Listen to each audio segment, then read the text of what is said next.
How to put a border around text in Google Docs. Everyone, this is Sabrina here to help you today. So without any further ado, let's get right into the video.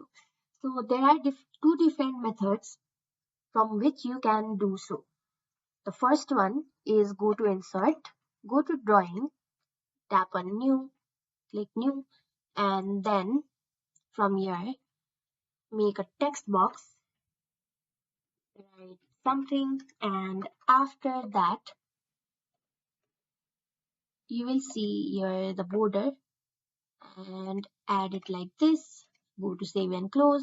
Now you have a text box with a border.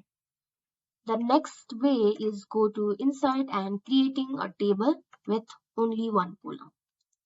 And you can easily write over here. You can change the size of the box like this. So yeah, that is it. Thank you for watching this video. Make sure to like, share and subscribe to our YouTube channel. If you got any questions, comment them down and I'll catch you in the next one.